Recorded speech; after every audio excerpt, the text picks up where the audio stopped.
Yes, I can hear you. Okay, is the video showing up? Let's see. Okay, see. Oh, it's showing up now. Thank I like that hairstyle, girl. you, thank you. Like it be. I remember them. I remember them days. I used to like the real thick curly hairs. I used to love that. I kind of miss. You can still do it with your dreads though, girl. You can add the miracle knots to it. The miracle knots. You heard of those? Oh, I think I've seen them. Like they when they braid it, and then like if they want to make it short like a bob, they'll wrap some and make it look like knots on the end.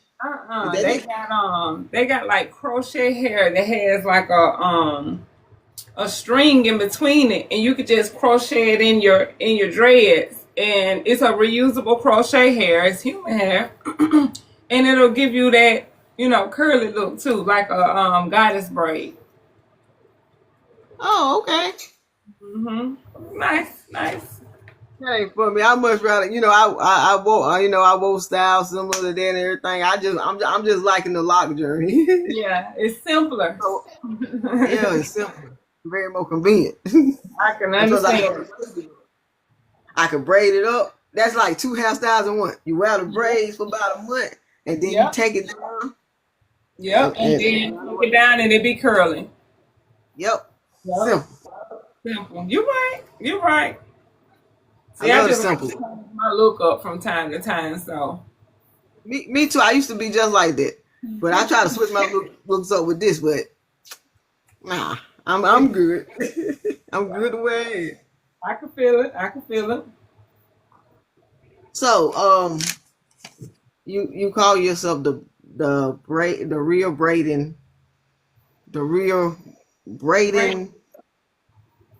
braider. Oh, braiding. Yeah, real braiding beauty. And you are beautiful, by the way. Thank you. I thought so too. So I was just like, why not? Yeah. So what inspired you to go into cosmetology? Actually, my mom. When I was younger, my mom did hair. I remember being in the house and smelling the chemicals in the air and stuff like that right there. And it was just like something I always wanted to do. I found it amazing to, see the transitioning part of it,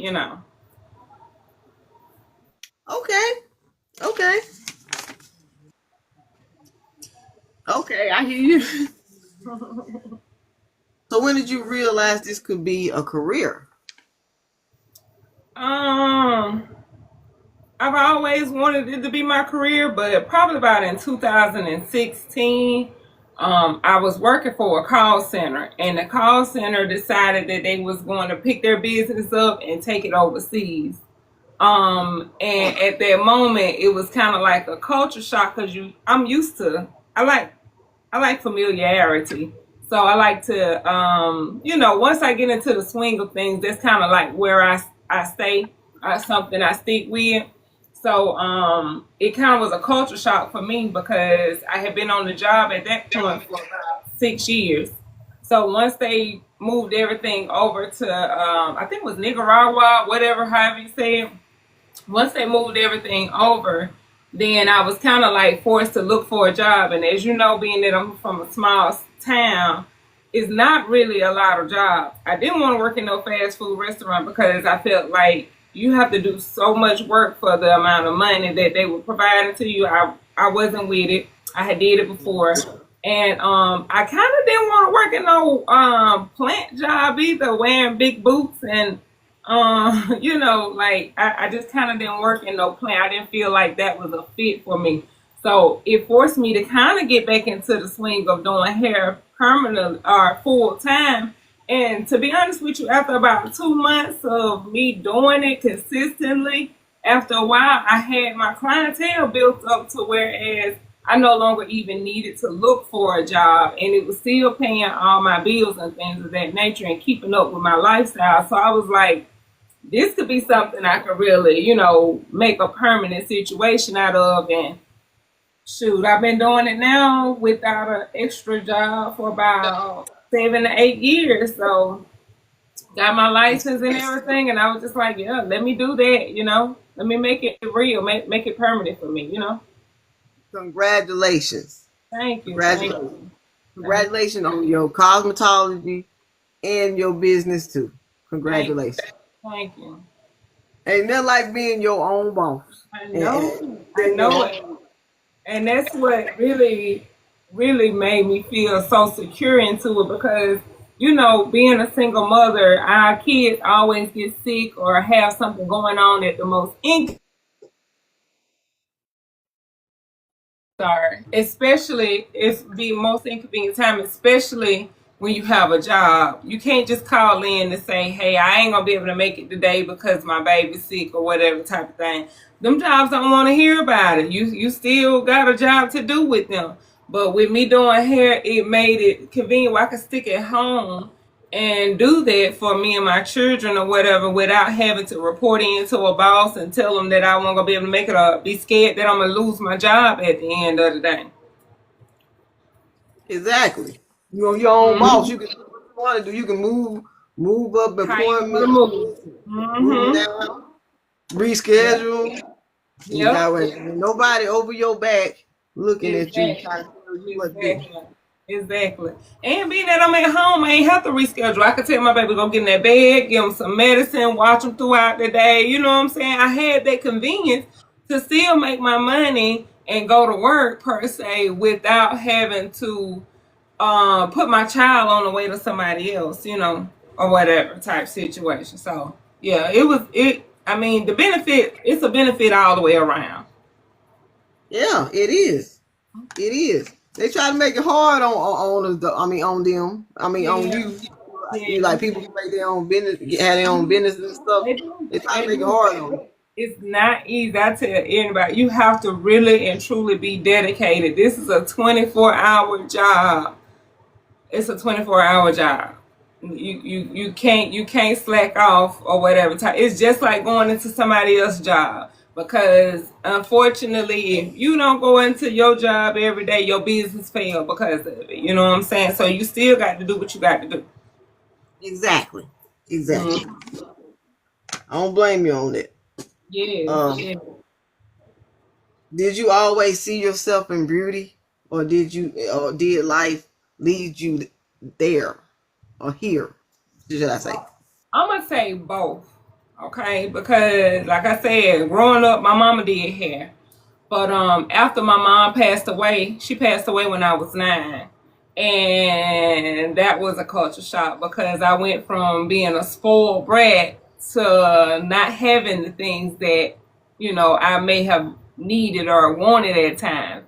So when I did get the privilege to get my hair done, a lot of people that did hair in those times was very heavy handed.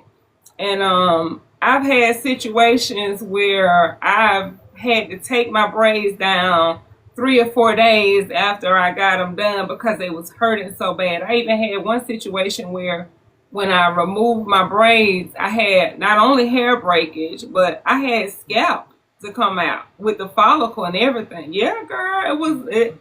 Hey, I had some experiences with getting my hair done. It's either it's ugly or it Mm. was done right, but it just was too tight.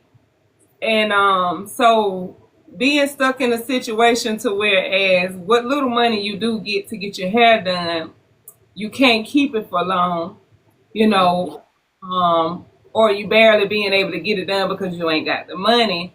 It forced me to be like, okay, I got to really learn how to do hair so I could at least do something to my head without it hurting so bad, and making it look how I knew I wanted it to look when I first, thought of the style or whatever type of situation. So it was kind of a both. Yeah. Mm-hmm. I try to do it. Some people got it in to do. I Listen, I'm just telling you, because people don't I'm a special understand type this person. is hard work. It's not just you really have to have a God given talent for it, a passion for it. You it's not as easy as going in there and putting some braids in somebody's hair or pressing out somebody's hair. It's not that easy. It's not that easy. You got to have it in you already. And then by you working with your hand, I think I mentioned this in another interview. By you doing that with your hands all the time, sometimes you have issues with your hands, Yes, right? yes, yes, You've been doing it yes, so long, your hands start hurting. I know that because when I be doing art, I go through the same thing. I yes, have problems with my hands, like when I draw for a long period of yes, time, or yes. yeah, Hands, my back, headaches, because of course this requires a lot of focus and mental mapping, because everybody's head ain't the same. So you going in with an empty canvas. It's like just like your art. You're going in with an empty canvas. You have to think about what you want to put on this paper and how you can make it fit, right? You yeah. know, If you look at so it too long, if you look at it for too long, your head start hurting. exactly, exactly. So, all that comes, it's a part of this art, with cosmetology. That's the same thing. You having to really sit down and make sure that whatever you're wanting to make come alive on this client has to be able to fit them. It has to be able to fit onto their head. It has to be able to fit into their lifestyle, because every hairstyle is not aware of a hot hairstyle. Like this right here, you wear a helmet to work. This might not be a convenient hairstyle for you because it's so big. You have to take a lot of things in accountability. So, doing hair is not as easy as it may seem or look. Yeah, it's real, and it can get real. Exactly, exactly. You can get very real. Hmm. What services do you specialize in the most? That's probably a crazy question because I'm pretty sure you finna say braiding, but I Well, think I see yeah. other stuff you do. So I'm very an all inclusive. I can really do everything. But my first love was braids. My first love was braids. That's where I started. You know what I'm saying? I started teaching myself how to braid first before anything. So I was the hottest braider in school. I could, catch everybody hair type situation. So yeah, that's where my original, where it came from. So I'm gonna always say braids. Exactly. Hmm. So, how would you describe your signature style as a cosmetologist? Okay, so when you sent me this question, I was like, dang, this is a good question, because um when you say signature styles, it's something that's more so like a you style, right? And back in the day, I used to create this braided beehive. That was my signature style. A lot of braiders was not being super creative with the hairstyles or whatever, and I decided that I wanted to incorporate two styles into one. So I would have basically scalp braids or whatever type of thing to the scalp, and I would leave so much of the hair out so I could take it and pin curl, and not like the regular braided pin curls. I wanted the loose hair pin curls. It was so unique. It was so fire. Like, hands down. And then another signature style, which is actually coming back in style because the Tuki did it. I don't know if you've ever heard of her, but she does a lot of designer braids. And what I mean by that is just braids with a lot of different designs and choreographed, in it or whatever, a lot of art in it. So you really have to do a lot of mental mapping. If you start off with a heart, you got to be able to conform all the rest of the braids around that heart or whatever, and still make sure that you are able to braid all the hair up into the style. You know what I'm saying? So that was one of my signature styles back in the day. Before a lot of people, when they was doing straight backs, I was doing zigzags and swirls. I think Bow Wow. I think I remember seeing him with some like swirls in his head one time. So I took that and I put a lot of swirls and zigzag braids and just collectively put a lot of different art pieces of different braid styles into one style. And I was creating styles like that, which was very popular at one point. Yeah. Yep, that was very popular. The zigzag Yep. was very popular. Mm-hmm. Okay. What sets you apart from other cosmetologists in your field? I'm gonna say I'm like super passionate about doing hair. So when you come to me, you're getting somebody that cares enough to learn who you are. So we can, like I said, mold styles around your personality, your daily life, or whatever type of situation. I really and truly care for your hair. So you're not gonna get somebody that's trying to snatch your eyes into the ching chang type look or whatever. I want to make sure that it's going to be a wearable style to whereas you're not having to be up at night talking about putting cold rags on your head and spraying it with oil sheen trying to, get it to loosen up or whatever. That's unbearable. A hairstyle is not meant for that. So when you come here, you're able to relax. You're able to lay down your burdens. So I'm pretty much always a listening ear for my clients as well. So yeah, you get a good all around service. I'm your counselor, your friend, your stylist. You get an all around service, and a lot of people don't do that. They worry about the money, so they like, hey, let's get you in, let's get you out type situation. And they never really and truly develop a relationship with their clients, and that's something that I do. You see, you remind me a little bit of my loctician. Like, she, meaning like the ones I like to go to, they're similar to you. Yes, yes. Believe it or not, a good hairstyle is like people be talking about church, but I said this to my husband about 2 months ago. I had church right there in that chair. I told her what was going on with me and my health. She turned on some gospel music and started playing it, and I felt the spirit. That's what it's supposed to be about. Yeah. You can find God anywhere, but if you have the right hairdresser, they know how to do it. I had church in that chair. We take on a role of many hats.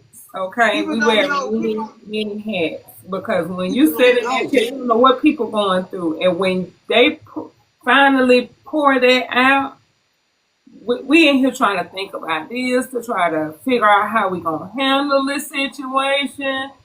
We truly become counselors. If you're like a form of therapy too. Exactly, it's a form of therapy. That's right. That's right. Our hair is connected to how we feel.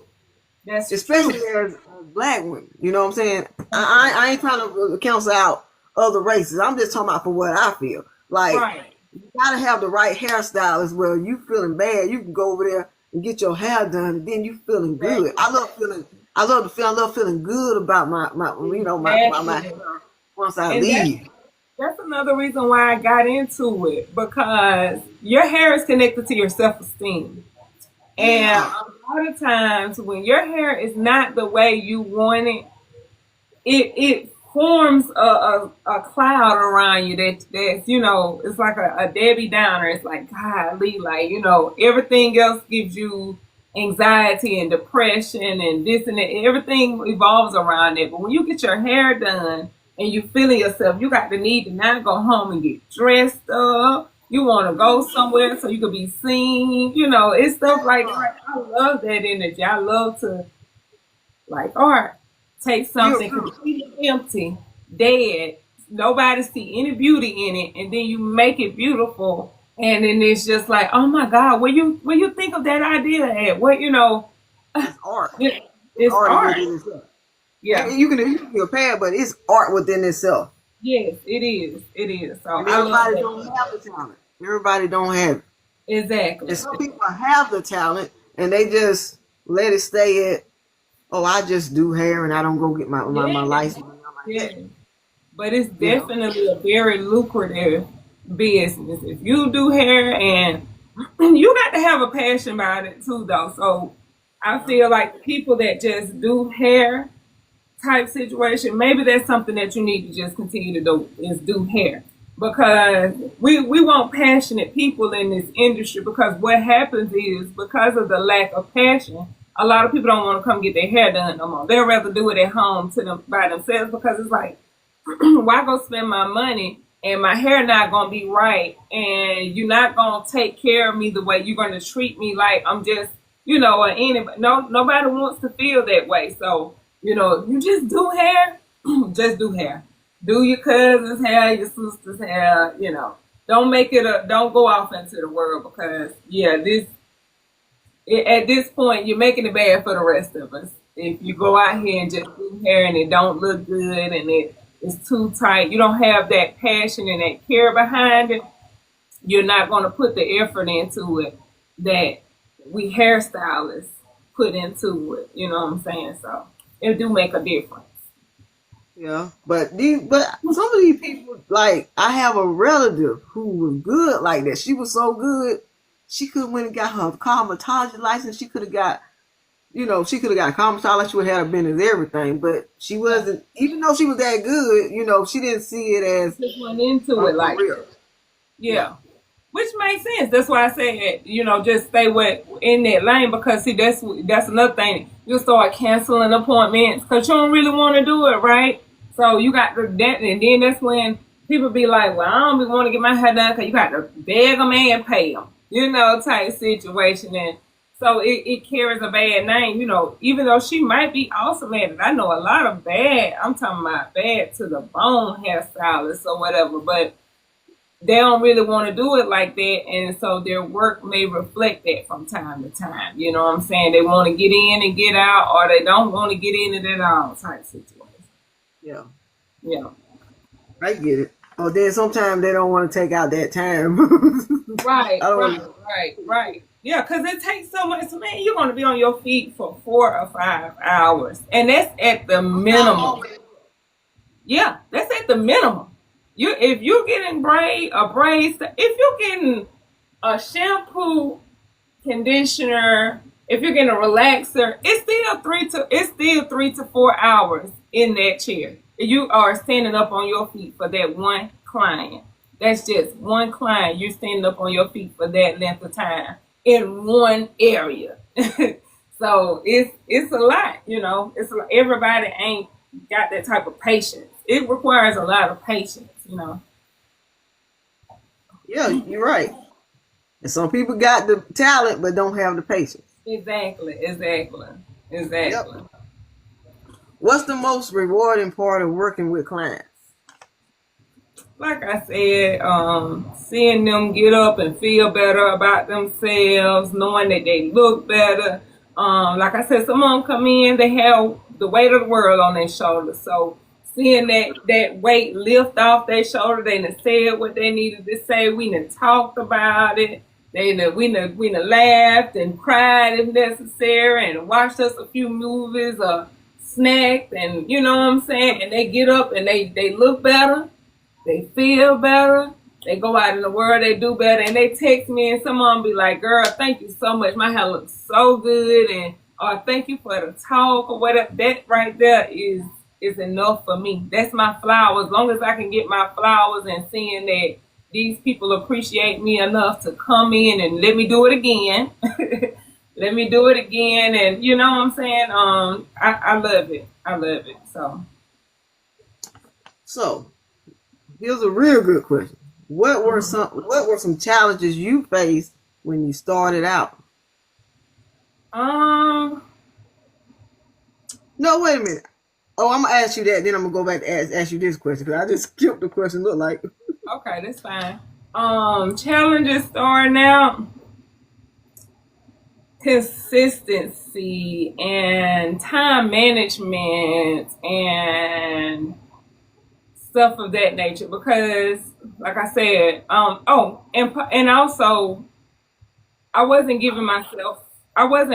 charging people what I was truly worth or whatever. Like I lost out on a lot of money throughout the years because I was lowballing myself. Look out for them. I get you. Yeah, I was trying to gain clientele, so I really, lowball myself out the woo-wah so I could try to get as many clients instead of thinking smart. Like if you charge what you need to charge, if you get 3 clients, you still gonna make your money. But and time, and like I said, time management. Girl, I was doing hair to probably about 3, 4 o'clock in the morning sometimes. Then turn around and getting back up, doing it again. I was so eager. I was so hungry to, it was just like, yeah, I was just, you know what I'm saying? I didn't have no time management. I didn't have no uptown, uptime, no downtime type situation. I was just like going, you know. So yeah, that was the most, you know, complicated thing when I guess I first started or whatever. That's my biggest challenge. Okay. How do you handle difficult clients or challenging situations professionally? Ooh, let me tell you, that's a hard one too. Because you never know how people are gonna react. So what I try to do is I try to give you all the ins and outs of a style prior to you getting it. Okay. So just say for instance, perfect example. I had a client, um, she came in, she showed me the picture of the style she wanted. She wanted a bob curl, a curly bob like style or whatever with I think it was a middle part or something like that right there. And so whenever I looked at the hair, the wig that she brought in, I kind of explained to her about the wig that she brought. The wig that she brought was a 1 part wig. What a 1 part wig does is you cannot move that part no further, no wider, nowhere. Okay, it's gonna be centered in the center of your head, which is what she wanted, right? But we're back. Yeah. Technical issues. I promise you, they ain't gonna be on your interview. It's I'm gonna make sure okay. I It's edit it out. okay. It's Oh, okay. I was enjoying myself anyways. I was like, golly. But it was great. It's great. It's great. It's fine. What was okay. we talking about? I forgot now. I was asking you, how do you handle difficult clients or challenging situations professionally? Right. So what I was telling you was a story that I had experienced of a girl. And so I told her prior to the service that her wig would not give her the best look that the picture that she provided to me would give. And I even had an actual wig on hand that was absolutely brand new that I tried to upsell her to give her the look that she wanted. I even was willing to give it to her at a discounted rate. I think I was going to give it to her for like $85 or whatever. Anyways, long story short, she did not want it. I had already expressed to her, you know, the difference in between the two wigs than the style that she was trying to obtain. Once I got through, she looked in the mirror and said, "This is not what I wanted. This Oh, ain't it." Girl began to cry and slide down my wall. Real story, ooh, true story, right? She was like, "I'm not paying for this. I'm not paying for it." I was like, "Listen, you always gotta pay for it. You know what I'm saying? Because I know you. You put your time I into it. did." And see, it'd be one thing if I did not tell her prior to the service what she was going to get out of the wig she brought to me. It's certain stuff as hairstylists that we cannot control. You get what I'm Yeah. saying?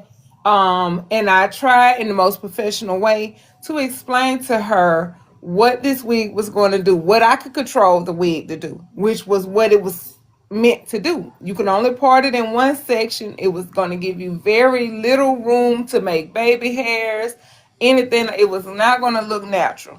It was only Yeah. so much I could do. You get what I'm saying? If you wanted to look like this picture, you're going to need to buy this wig. Not trying to upsell you because I want the money, simply because if you want to truly be satisfied before I go into this service, I know that this wig is not going to give you the look in which you're trying to obtain. So I can give you this wig and or sell you this wig and it'll give you the look that you're trying to accomplish. Well, yeah, it didn't work out that way. And she was an older girl too. She was like in her 20s, but her mom had to end up making her pay me because she was like, "Yeah, I'm not paying for that." After I told, so it's really no specific way you can handle people because everybody is different. You could give them whatever they need to know in the beginning and it could still be something in the end. I've had a client She said she wasn't used to wearing weave. She wasn't used to wearing short hair, and yet she wanted a bob.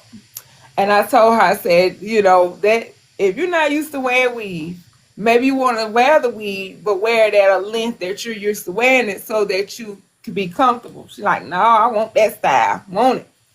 Got up. The bob was complete. She like, I do not like this. I'm going to go ahead and pay you, but I do not like it. I mean, what can I do? You can't Told you. control. Yeah, I told you in the Mhm. beginning what it was going to be, what it was going to look like, what the ins and outs. You can always recut the hair. And I told her that you can always cut it shorter once you get comfortable with wearing actual weave. You know what I'm saying? You can always cut it shorter.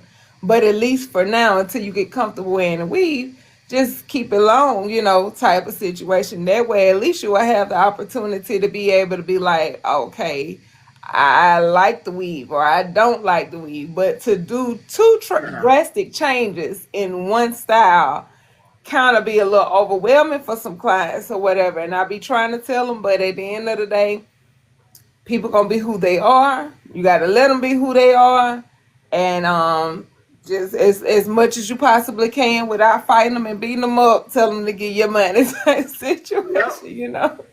Yep.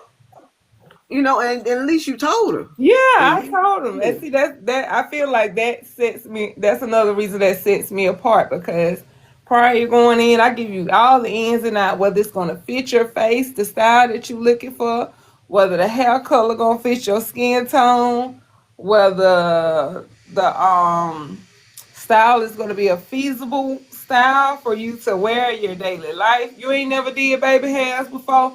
Don't go and get you no big old baby hairs to put up there because you got to maintain them after you leave here. So I give them all the ins and outs. It's some people you can please and it's some people you can't. So, that's just life. Okay. Now this question right here, I asked it in a certain way, but what I should have said was, what's something that you would like for people? I mean, that you think people don't realize about being a cosmetologist. Something that because Yeah. that could vary between other cosmetologists. They might have a different. Perspective on it. That's true. That's true. So for me, I feel like a lot of people don't understand the dedication that goes with it. Like I said, the long hours. People Hmm. think doing hair is easy. Like I said, it's a lot of mental, emotional, physical work that goes off into doing hair. You got to think about. So I'm an empath. Me too. Me too. Okay, so you have to think about how many different personalities, different spirits that come into your space and bring their energy to you or whatever, and not wanting. On top of the fact that we have our own issues going on too, you know what I'm saying? We have our own problems. Sometimes we don't want to do, we don't want to talk, we don't want to whatever. Okay, um, being a cosmetologist requires a lot of work. You have people that come in with body odors. A lot of people don't think that when a person Yeah. come into come to get their hair done, They that don't take you care of the hygiene. You know. okay. They get So you put yourself in a lot of situations where you have to mentally say, okay, how should I handle this? Mhm. What I got to do here, what I got to do there. Trying to because you don't want to just tell somebody, oh my God, you stink. I can't do it type situation. So there's a right and a wrong way you handle those people, and people don't understand that all this stuff requires a lot of mental and physical capability. You're not just. I had a guy tell me one time I had just got off from work and I was tired and I was like somebody asked me, they was like, girl, you look tired. I said, I am. I said, I've been doing hair all day. And the guy, he was like, oh, you ain't doing nothing but hair. Excuse me, you do it. Do you do Exactly. I hair? don't like when they do that. Have you tried it? Like, cause you're making it seem like this is a bare minimum job. It's not. it's not a bare minimum job. You know, it definitely requires a lot of physicality. You're going to be tired. Your hands going to hurt. Your Yeah. mental is going to be tired or whatever, worn down or whatever. And yet you still have to get up and perform a service that requires all of your attention. Every single, you can't, what, the minute you mentally check out on doing what you're supposed to do could cause an issue in that person's hairstyle. You know what I'm saying? Yeah. Whether you missing a hair strand, whether the braid turn out crooked or whatever type of situation, how we feel determines how that hairstyle look. That's just like you and your artwork. How you feel going in that room when you get ready to say, I'm ready to do some art today, determines how that art piece is going to look. Whether it's going to be a sad piece, a happy piece, whether you're going to put your best into it, or whether you're going to feel like I could have did extra after the fact. I could have did something different after the fact. I should have, you know, added this to it or taken away that. But see, if your mental ain't really into it at that moment, like it is null and void. You know what I'm saying? So it requires a lot of physicality, mentally and emotional. Yeah. And I hate when for men, but mainly men, I know Yeah. women will do it too. Mhm. Right? We know that because they have they be trying to have a man mindset too. Yeah. But I hate when men try to look at a job that we do. That ain't no work. Yeah. I'm loving this work. Yes. I had somebody tell me that too. Like, Yes. yeah, I see you do art. You need to go do a real got the job. Yeah, that's You a know, real job. That's you doing art. and a lot of times I don't even get paid for the job. You know what I'm saying? Because Exactly. sometimes it take a while for people to buy. So, Exactly. and then he stereotyped it. Come on, somebody go get a job because to me it's like, wait a minute, how you know I don't have a main job on the Right. side? How you know the artwork and writing books and all that just the side hustle? Exactly. Exactly. They They don't don't look know at it that. that way though. They ain't looking at it They that way. don't They know that. looking at it as in, oh my God, this is just what is that? Hold on, Lauren.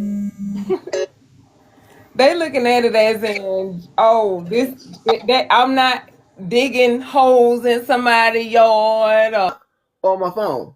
exactly. I don't know what's going on. It's okay. It's okay. They I'm gonna don't get want a, us to be great today. yeah. We're gonna be I'm great. gonna get a.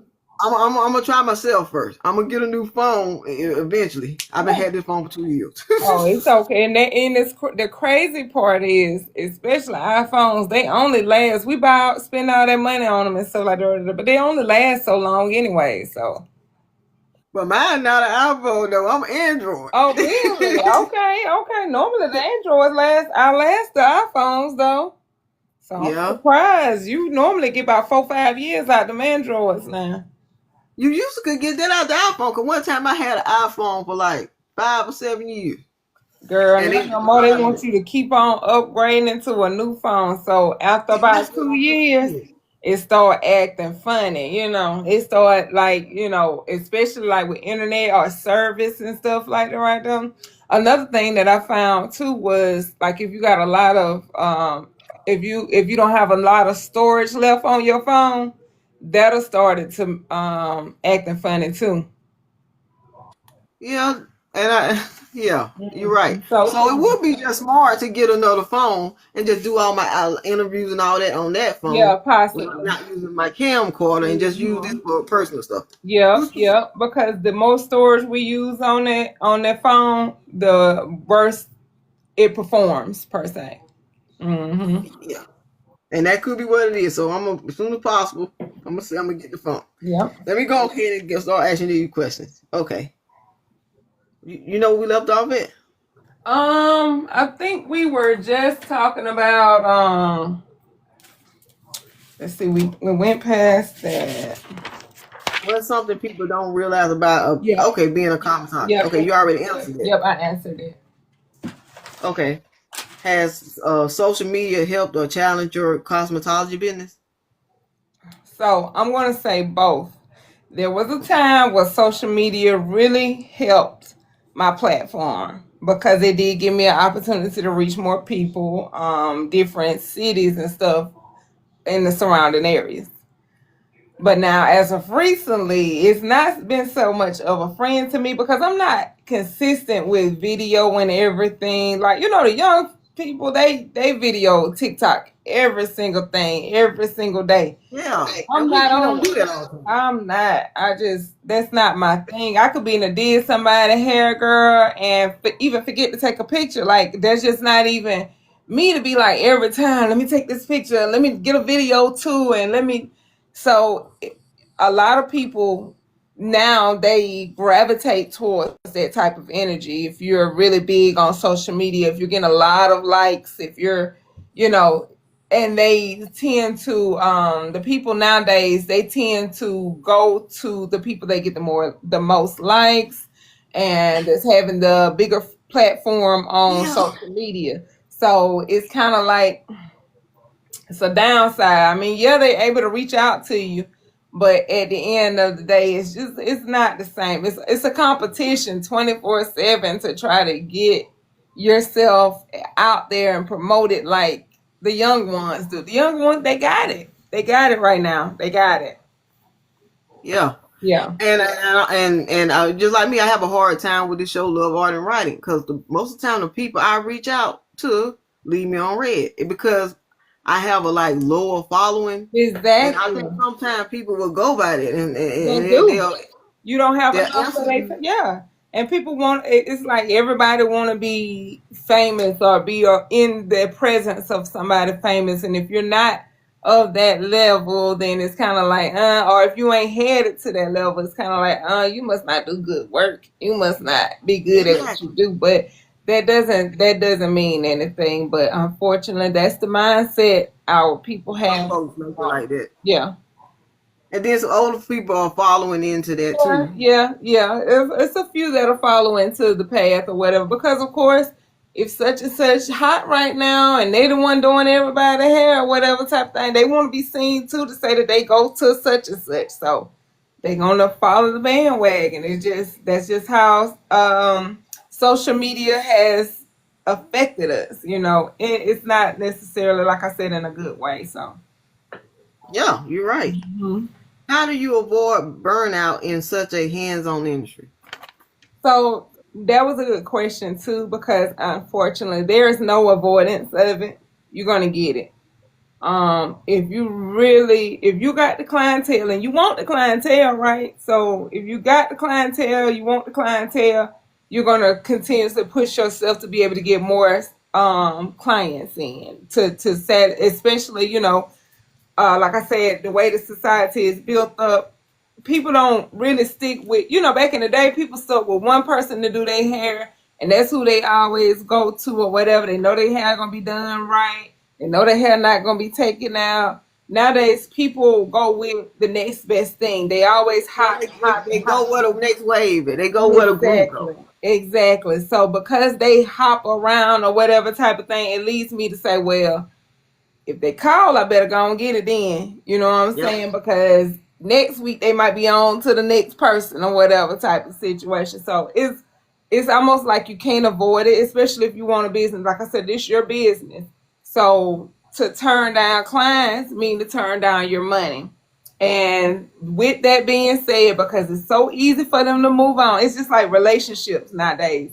Relationships are affected for social media because you can go on social media and hook up with a girl or a dude from California if you want to, and you stay in Alabama, and y'all just meet up and have whatever y'all got. So a lot of relationships are affected by the easy access to other people, and unfortunately, the easy access to other stylists have affected, my work as well. So, it's no way to avoid that burnout. If you could get the clients in, you're gonna burn yourself out. And yeah, you just kind of got to deal with it. You got to take your breaks when you can, but unfortunately, if you can't see no way out of it, just keep going. You're gonna get it. You're gonna get the burnout. That's just like any job. You go to a job, they got you working 7 days a week for 2-3 months straight. or whatever sometimes. You don't think them folk be burnt out? Yeah. They burn out. They be needing a vacation. Yeah, you need a vacation. So that's what I do from time to time. When I can, I will go out and get me a little time off, a little time away, or whatever. Go get your nails done. Exactly. Exactly. But at the end of the day, you still got to go. So you're going to go. Yeah. What advice would you give someone considering cosmetology school? Do it. Do it. If you're passionate about it, if you want to really do it, this is, like I said, this is a platform for you to, one, be your own boss, control your own money. Can't nobody tell you how much they're going to take out your check, put back to for this, for that, whatever type of situation, do it. It's an opportunity for you to really thrive and not necessarily have to be so stressed out about whether or not you're going to make it to your job every day or whatever. It gives you the opportunity to actually love what you're doing. If you go out and work hard for somebody else in their company, if you could do hell, why not get out and work hard for yourself? Do that same energy into, building an empire for you. This could be a legacy for you. Like I said, I got this from my mama. Had my mama live, me and her both probably be in a shop somewhere doing hair, whatever type of situation. So this is a legacy that you can actually move from one generation to the next or whatever. You can give this same thing to your kids and show them the ropes and show them how to go and get their license and be their own boss or whatever type of situation. And plus, you'll never be without a job. You could go to Timbuktu and it's somebody that want their hair done. Somebody need their hair done. Now, you might not get paid what you would have got paid in Atlanta or, California or Utah or whatever type of situation, but somebody gonna always need their hair done. Always. Beauty is $1 trillion business. And here's the thing about it. If you ain't gotta be no hairdresser, you could be a nail technician. You could be a makeup artist. Anything. I do eyebrows too, the powder brows, like the tattoo brows and stuff like that. I do those too. Where you could polish top. They say you could do it all. You could do it all. You could do it all. So why not? You're right. Mm-hmm. What mistakes should new cosmetologists avoid? What would you say? I'm gonna say this. People scheme and scam all the time. Do not let these people tell you what you're worth. Whatever price tag you put on your style, you make sure that that's the price tag you stick with, because these people not going in the beauty shop supply store like, oh, the hair $150. Can you give it to me for 100? Can you give it to me for 50? They not doing them like that. Don't let them do you like that, because that's one. When you first getting started out, a lot of people try to guinea pig you. Oh, you can do my hair for free. I'll let you be. I'll be your guinea pig. Somebody told me that not too long ago. I said, baby, guinea pig, that been dead. I don't need no guinea pig. Baby, that's been dead. I've been doing hair now for over 20 years. Ain't nobody could be my guinea pig. That's dead. Can't nobody be my guinea pig. I know how to do hair. You ain't helping me with nothing. So people trying to get a free style. Yeah, that's exactly what they're trying to do. So they'll try to scheme and scam. I had a girl tell me one time, why you don't never do no specials when I want you to do my hair? Like, I'm sitting back waiting on you to come through, and I'm gonna do a special for you. You're gonna lose money out on a lot of people and those people, believe it or not, you would think there'll be a for sure client that come, every other month or something, every month. They won't. They only gonna come during income tax during some type of special occasion or whatever type of thing, which may be once in a blue moon. Don't waste your time with them. If they can't pay what you asking for, let them be. Yeah, because somebody else out there will. Yeah. Let us be that. Let them be. Because there's somebody else out there that's gonna pay you your worth, and you ain't got to deal with the stress of it. Don't do it. Don't let nobody tell you what you're worth. That's a perfect message. That's a Mm-hmm. perfect message for Yes. young ones who are gonna get into that field. Yes. I enjoyed this interview, and I'm so sorry about the technical issues. I'm Oh, gonna try to girl, fix it on my end just in case. you're great. You're great. I really enjoyed it. You made me feel so comfortable. I really enjoyed the whole conversation. Everything was beautiful. I'm glad you're doing what you're doing. This is going to be, you started here, a lot of us all starting here with you. So it's giving all of us the opportunity to grow, maybe find another client somewhere else or another opportunity somewhere else. There's somebody out there that's going to bypass this and look at both of us and be like, oh, this was a great interview. And I like how she spoke, and I like how she, interviewed her, and we're gonna be able to grow. We're gonna grow together with this. That's So right. keep going with it. I love it. I love your energy. Keep going with it. This is gonna be great. It's gonna be great. Thank you, You're and you keep welcome. going doing yours. I was gonna ask you Thank you. how much you charge for them tattoo eyebrow. Girl, Eyebrow. 200. 200. Okay, That's a good deal now. It's a good okay. deal. And you could go in on the TikTok or Facebook and see my work or whatever type of situation. So yeah, it's a good Hey, deal. I'm one of I'm one of your followers. I'm following you. I think I am. Yes. Uh-huh. So if Yes. I need it, when I get the money, I'll contact Just contact me, girl. I'll be here for you. you. Okay, All that's right. good I to know. enjoyed you. Do you have anything else you into? You want to advertise? I do art just like you as well. Exactly. I do it for me. I'm gonna show you my new piece that I just made. Let's see. I don't know if you can see it. Can you see it, girl? Yeah, you talking about that mannequin right there? The Yeah. roses. Oh, that is beautiful. Yeah. So I made her a new nose. I made her eyes. So mannequins normally don't come like that. I did the extra work to make it look like what it needed to. I used like a paper mache to kind of rebuild and conform her face a little bit more, and added my little hair to it or whatever, and the little flowers and stuff to give the hair aspect. And yeah. So I do a little art from There's time to somebody time. out there that would rock that. Do you ever Yes, do hair shows? I have never. Well, I take that back. I did it one time. And girl, believe it or not, even though I do hair, I was super nervous. Super nervous. I'm talking my hands sweating to be up there in front of everybody like that, and oh my God, it was nerve wracking. So I don't know if it's something that I can necessarily do unless I'm in the background of doing it, because it was a live performance when I did it.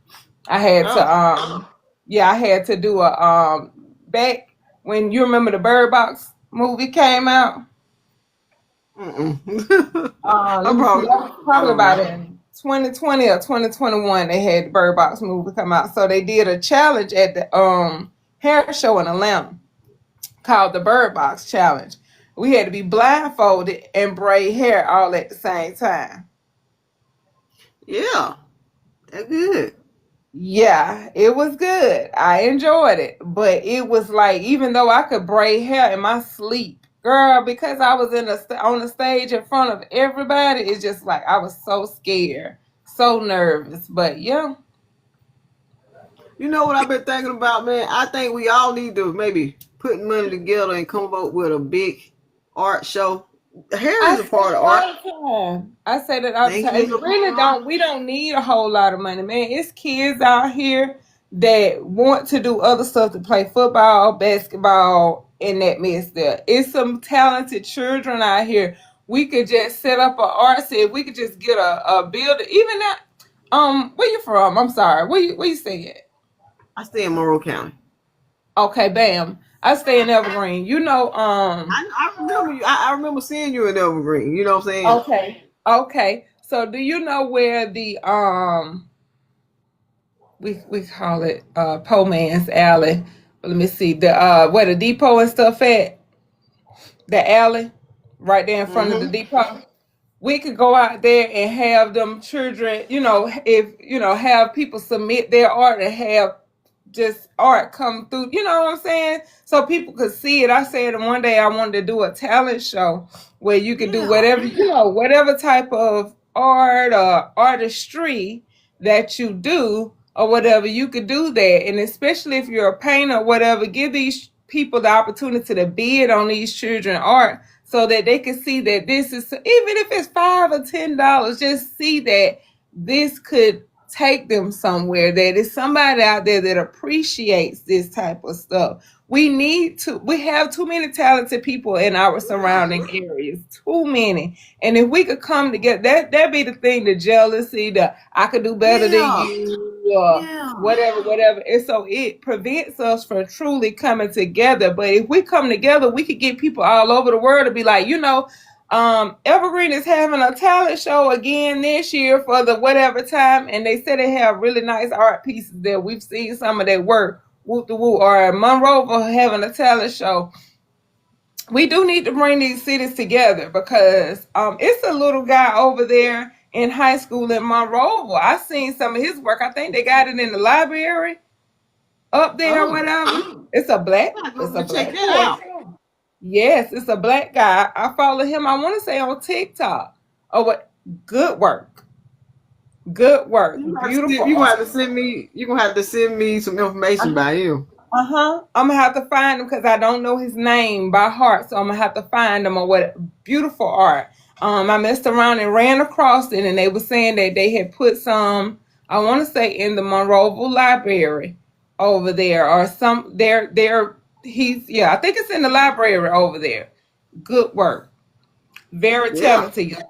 Very talented. And though we people do not get enough recognition because we're not a football player, we're not a basketball player. See, things like that, everybody in the surrounding areas know about you.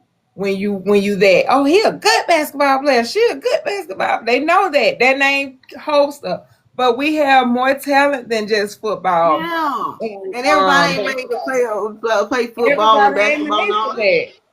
I wasn't athletic in it. All I was good at is art. And it's these kids out here that they ain't good at no sports, they're good at the art. And there's no platform nowhere around in our surrounding areas that give kids the opportunity to perform an art and it be seen. They have to keep it in their notebooks and their journals and stuff at home or whatever. They don't really get to or do a 4-H contest every so often type situation. They don't really get the opportunity to see what this artwork industry can bring to them. So you know what we should do?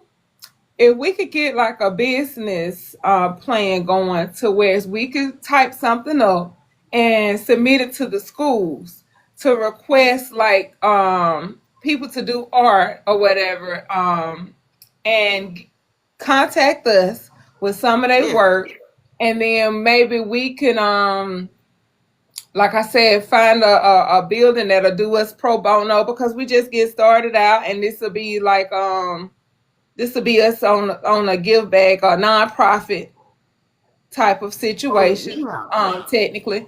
So see if we could talk to some of these businesses around here that's on a nonprofit level to that are possibly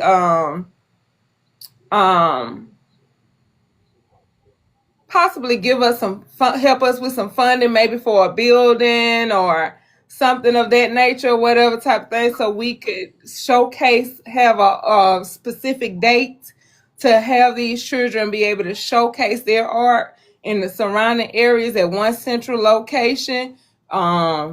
People buy tickets to come, and even if the tickets ain't number $10, let them $5 or $10 tickets or whatever. So we could put back into the pot. So next year we could do it again and tell them we bidding. And that way at the end of the night, whatever bid money we can have, we could put that in the pot for the winners of the artwork and stuff like that right there. Whoever want to purchase the artwork, it'll be on, display or whatever for whatever price that child feels like they should, get for that piece of art. just give them the opportunity to see that it's something. And it's crazy because you're saying that, because I actually have been thinking about that. I actually was just talking about that last month.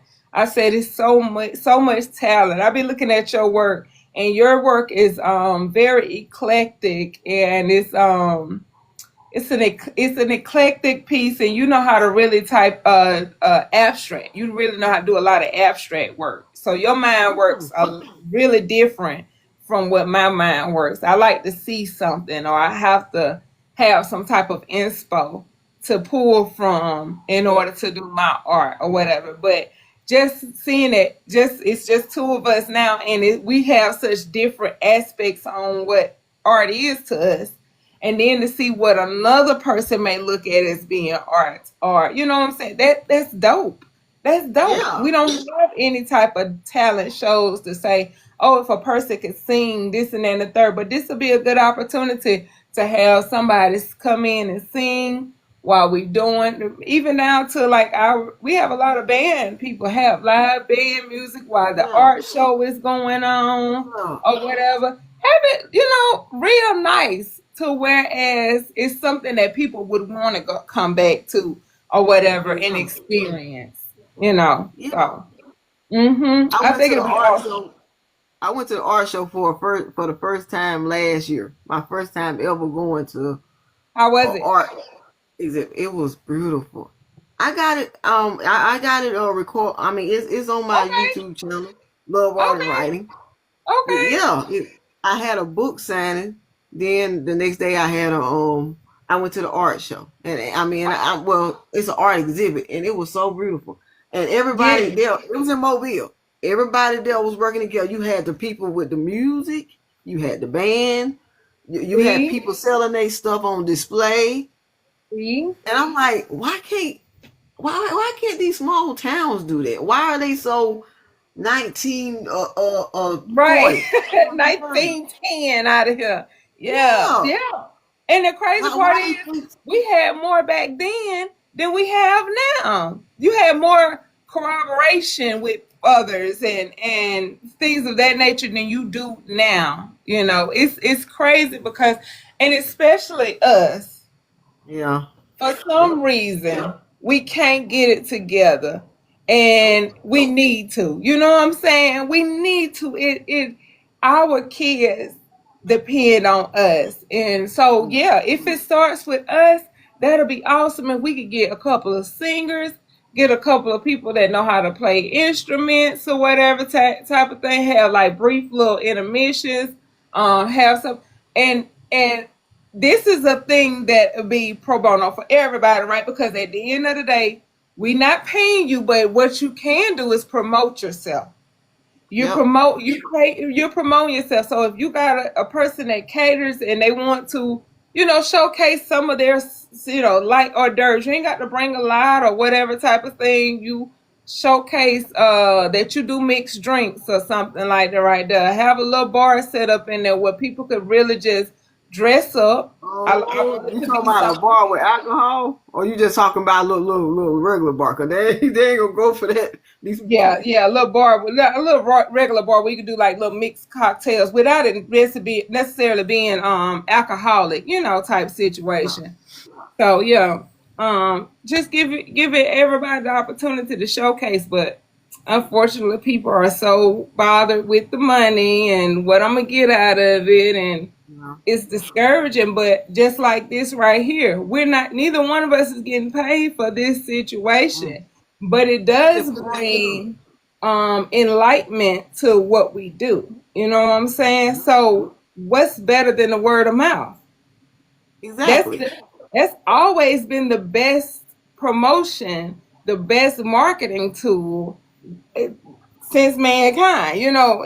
Anytime that you have word of mouth to say, hey, she does this and she does that or whatever, she does a good job, or he does this and he does that, he does a good job with it, that brings more people to be more interested in what you do and want to buy. After a while, they'll buy into the idea. You know what I'm saying? But it has to start somewhere. You're not going to always get top notch right off the bat. You know what I'm saying? Right. So, that would probably come with time. The more and more we do it, yeah, we probably get something off of it or whatever type of situation. But that would be the hard part, is finding people willing to perform and willing to put themselves out there without looking for anything in And return. parents caring enough about their kids to want them to explore their talent. Because I'm telling you Exactly. something. I'm tell you what they tell you, what the things that go around about art. They be like, you can't do nothing with art. You don't make no money in art. You You don't ain't do. gonna make There's no a lot of money in art. there. No, Uh-huh. you should try to do something you should make money in. So parents, sometimes parents don't in Encourage their kids to do things that's outside of the box. Like my yeah, daughter, they want she's to a stay in the really box. good dancer. I tell her all the time, like, she's magnificent. For nobody to be taught her anything, excuse me, nobody been to tell her anything about the art of dance. She's excellent at it, beautifully poised, articulate with it. And we was just talking to a guy Saturday. I buried my sister, and we went to a church, and Sorry to hear that. so what now? I'm sorry to hear that. Oh, thank you, thank you. And Uh, the preacher was talking to her, and she was like, "Oh, you do dance?" He was telling her. He said he had a cousin out of Tampa, Florida, that ended up being able to go on Broadway and dance. He danced overseas at some big competition over there, and it was something else. He said he was like he was really big in the dance world, and he made it a job, made it a career out of it, was able to make a career out of dancing. So you have people that would like you said, look down on the situation. Oh shoot, she need to learn how to do something other than dancing, cause that ain't gonna take her nowhere. Shoes. The most she can do you is got probably be professional a band dancers. dance. You said You what got now? dancers. You got professional dancers for singles like Chris Exactly. Brown, Sierra. Exactly. And they had to have somebody back behind them, pushing them to tell them it's okay. Continue your dream. Continue. Everybody ain't gonna be able to be on the big screen, but at the end of the day, you might be the one. You might be the one. You just never know until you put yourself out there. You know what I'm saying? So dream big, dream wide. And unfortunately, it starts with the dream, but it's got to end with the doing. You got to do. And we have nothing for these kids to really showcase their talents in. We got to get it. Like, you got people that really take good pictures in photography. You got that looks good on a wall, type situation. So, yeah. We do need Yeah, to get together. Me and you need to be in more communication with each other and really kind of talk about I'll some give you my stuff or number after whatever. this. We're gonna exchange Mm-hmm. numbers and everything, and maybe we can Yes. get other people to join in on helping Mm-hmm. us do this. Yep. Because if we come with a good business mindset and a good business idea, a good plan, then I feel like we should be able to really be able to perform in this. Get with some other people that do a lot of nonprofit work and see how they get their fundings and stuff like that right there. Go from there. See what we could do. Okay, maybe I could try to interview somebody that's a part of a nonprofit to see how to do that. Mm-hmm. They'll I talk to me. know Tiffany Simpson. I don't know if you know her. She do a lot of little different stuff around here. I don't know if she's on TikTok though. But she Yeah, do a lot of little stuff. LaWanda Mitchell, you know her? yeah. I'm trying to see do I remember her. I What year need. you graduated? 2005. Did you okay? Did you graduate from Monroe? No, I graduated from Hillcrest. I thought so, cause I'm like, you look so familiar to me. I'm like, really? You said you graduated '05. I graduated '06. So we was Yeah. right there together. My Uh-huh. middle name. Hey, listen. Everybody used my middle name, Mary Jane. Okay, what's They your didn't. middle They name? looked over Jaytilya, Okay, what's your middle name? Mary Jane. Okay, yeah, that's what it was. Yeah. That's exactly what it was. So yeah. Yeah, we definitely need to get together. We do. We do Yeah. need to get together and turn the city upside down a little bit. Get all these surrounding areas. Like I said, I know this boy over there in Monroeville that's been doing a lot of artwork. We need to find him. But like I said, we go to the schools and put out some flyers at the school or whatever type of thing. This is going to bring on the artwork or whatever type of situation. See, have like I said, we just got to come up with a business plan of how everything need to work out, where we need to go, what we need to do, Yep. who we need to talk to, and And then then we go have from to there. have permits. I mean, permits, because they crazy about permits. You gotta have a I permit to do this, know, permit I to do that. know, I know. So yeah, yeah, we got to figure a lot of the stuff, the ins and out. And I guess that will be the hard part of it. But yeah, we got to do it because if you're thinking just like it's time for a change. Like literally, it's time for a change. Like I said, we're more than basketball and sports and stuff like that, and that's all you Yeah. really hear them bragging and boasting about. But And we put can on we a can do it. pedestal. Yeah, you put them on a pedestal, but art is a beautiful thing. Science. Yeah. We don't even have People. a place to perform science. That you got people that's really big into science experiments and may want to showcase how they make a robot move across the floor or whatever, Yeah. whatever. Like we don't have anything like that, and it's sad because we don't have the capability to create scientists because of that. We don't have the capability. You don't know anybody. I don't know anyone out of Evergreen that's went on to perform some type of art that says they were big in artwork or they were big as a scientist or whatever type, because we don't breed those people because we don't have that type of opportunity to have those expressions out there for those people to express themselves. So we don't have nothing to build on. Competitions are one of the best things to make a person better themselves. Yep. You know what I'm And saying? When you're in a room full of other people like you that may created a different type of artistry or whatever type of situation, it's like, oh girl, you did that. Oh my God. Now I'm trying to do better than you. Not in competition of um in a negative way. It's a positive competition. You're gonna say just like a football game. You play one team against the next or whatever type of situation, and you try to figure out who gonna win or whatever. Who gonna come out on top. Richard, We need that. Richard, yeah, We yeah, need that. Richard. I can't hear you. Hello, Richard.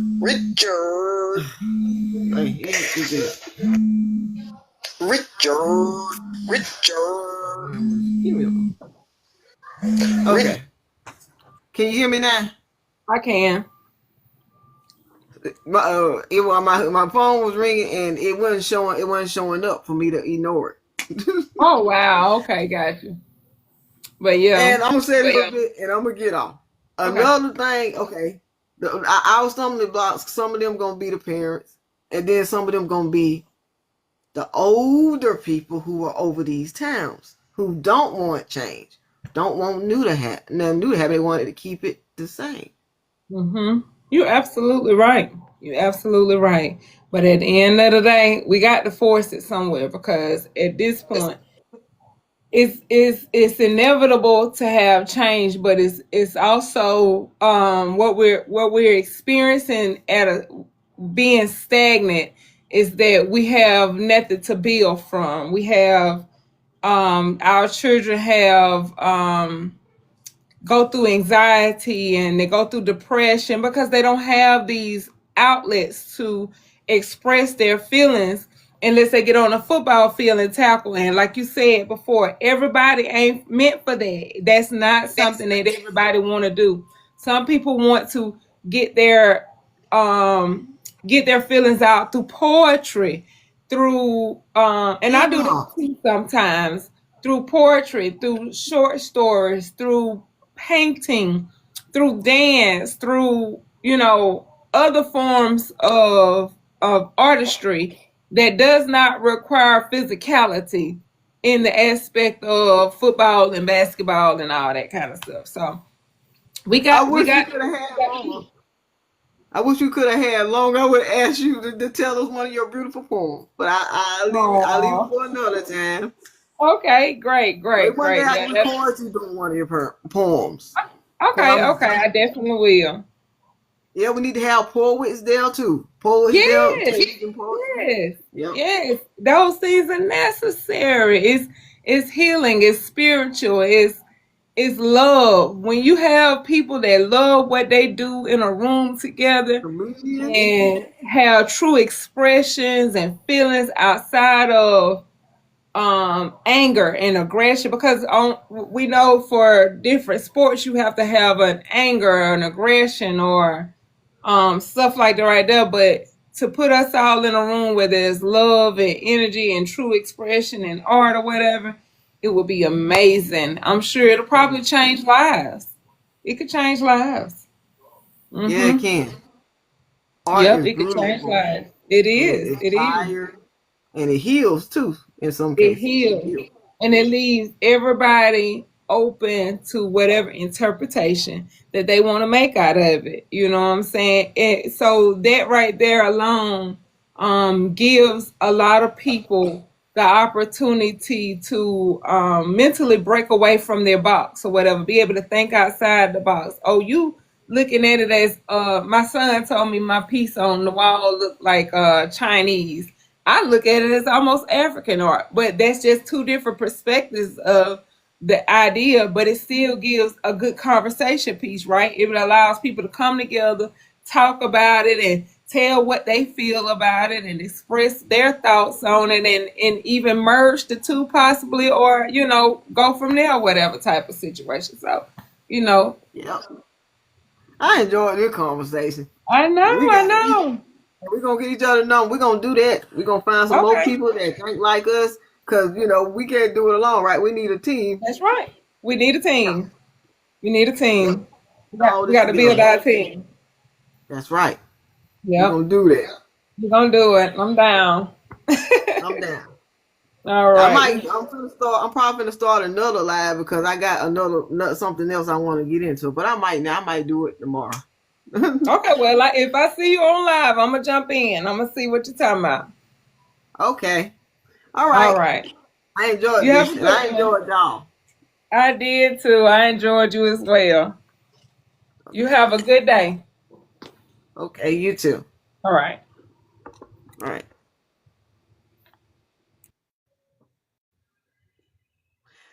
I enjoyed y'all. I enjoyed how many people came to see this. I enjoyed y'all.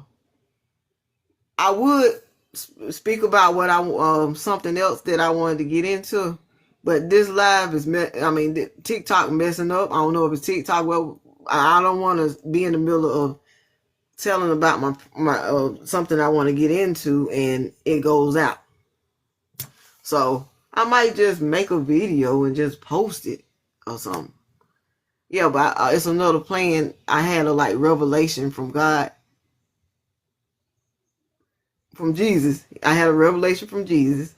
But then the devil also messed with me last night. Well, I can't blame it on the devil, man. I was in the hospital. I ain't get home to about 5. So not like I stayed in there, but shoot, I had an allergic reaction to some medicine.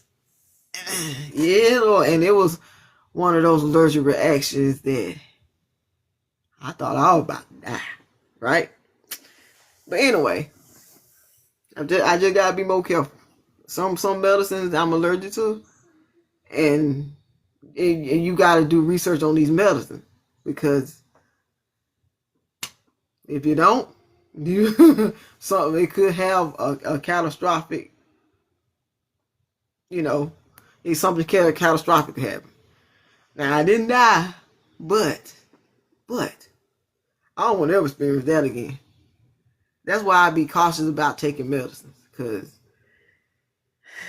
they give you these medicines and whew, I don't want to talk about that.